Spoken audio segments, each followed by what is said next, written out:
es periodista, trabaja en una revista semanal donde escribe en la sección de policiales y también en la de cultura. Sus textos han aparecido en los diarios Clarín y Crítica de la Argentina y en las revistas Rolling Stone, Ñ, TXT, entre otras, e integró los equipos de producción de los programas de televisión Forenses, Fiscales y Ser Urbano. Y espero que ahora sí se acerque al escenario, acá está muy bien, para contarnos por qué policiales y cultura son dos secciones no tan diferentes. A ver, con ustedes, Javier Sinay.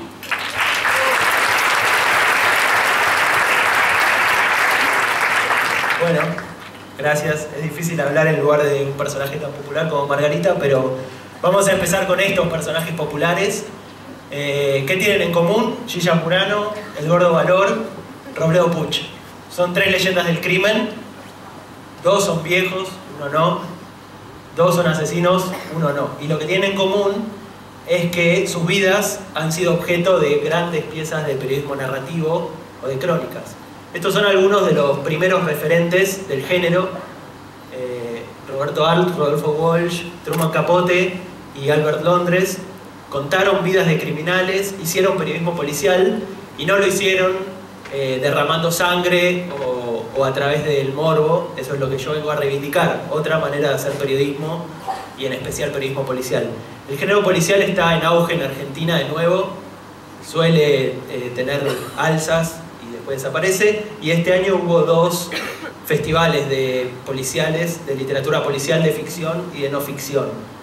Ahora, ¿por qué decía yo que el policial puede no ser morboso o se puede escribir policiales contando otra cosa? Yo lo que creo es que el policial muestra al hombre al límite, al hombre perseguido, al hombre en busca de justicia, al hombre en busca de venganza, y esta es la receta, digamos, esquemática y sencilla para escapar de la trampa del morbo, que sería buscar los datos, hacer una investigación dura y después someterlos a un trabajo estilístico fino, y bueno, si uno tiene suerte sale con un resultado que podemos encuadrar en la crónica policial y en el periodismo narrativo. Yo traté de hacer eso en este libro que se publicó hace 3 años, Sangre Joven.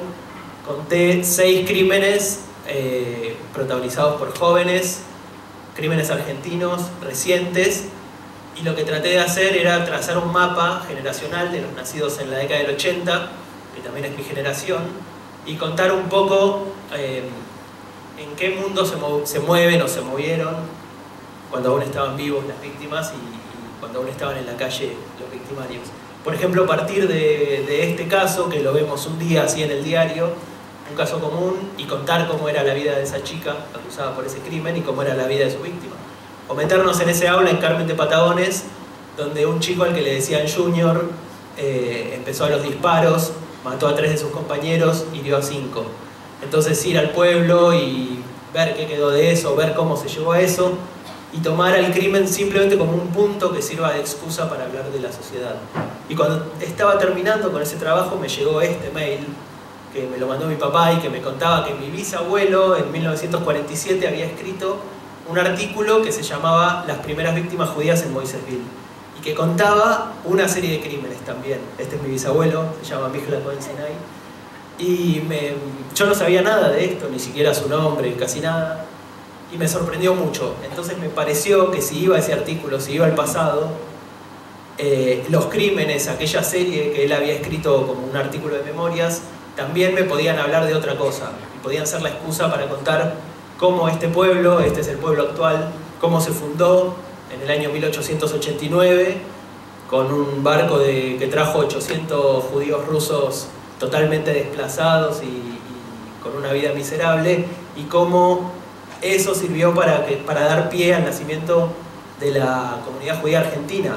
O sea, era una historia en un punto comunitaria o social, de un grupo social, en otro punto una historia familiar y en ese sentido personal, y también una historia argentina, porque este es el pueblo hoy y los crímenes están ahí también. Y bueno, cuando uno hace periodismo policial también le pasan estas cosas. Esta es la escuela del pueblo, los dirigentes de la comunidad de ahí querían que yo la conociera. Yo estaba más interesado en rastrear los crímenes, los descendientes de las familias, si había algún cuchillo todavía, pero querían que fuera ahí, y descubrí que esa escuela hace más de 100 años había sido la escuela donde había dado clases mi bisabuelo, que fue un testigo no presencial, pero sí de la misma época de los crímenes. Esta investigación, que se está transformando en un libro que va a salir a fin de año si todo va bien, tuvo mucho de histórica. Este es del Archivo General de la Provincia de Santa Fe, y ahí en esos libracos hay expedientes criminales del siglo XIX. Y también pasé mucho tiempo en el cementerio de Moisésville, que es el primer cementerio judío de Argentina, y este señor, llamado Haim Reitich, fue asesinado por su peón. Estos eran colonos, los judíos, tenían pequeñas chacras. Fue asesinado porque no le pagó 20 centavos. Esos eran crímenes, por lo general, no de antisemitismo, sino crímenes dados por el choque cultural que había entre los gringos que venían de Rusia, completamente de otro planeta, y los nativos criollos de acá, y los gauchos bandidos que andaban nómades y prófugos. También hubo un trabajo muy grande de rastreo de fuentes de diarios. Y este es Corbatita, el perro. Porque bueno, uno investigando los crímenes del pasado también encuentra crímenes del presente. Corbatita fue envenenado y se salvó, conoció las puertas de la muerte y pudo volver. Hubo en Moisésville, que es un pueblo de 2.500 habitantes, hubo 100 perros envenenados. Y si ustedes quieren seguir con este tipo de historias de periodismo policial narrativo, pueden entrar a identikit.com, donde todas las semanas cuelgo alguna historia. Les juro que yo no soy un periodista asesino como Vlado Taneski. Este día colgué una de la mafia china, que es un tema interesante, y donde de nuevo el crimen sirve para hablar de los chinos que viven acá. O si no, pueden venir el 2 de octubre al Museo del Libro de la Biblioteca Nacional, donde con el historiador Diego Galeano estamos preparando un coloquio para hablar del Petit Orejudo, de los 100 años que se cumplen de sus crímenes, de memoria urbana y de delito. Y los dejo con esta frase de Rodolfo Palacios, que es un referente del periodismo narrativo policial joven.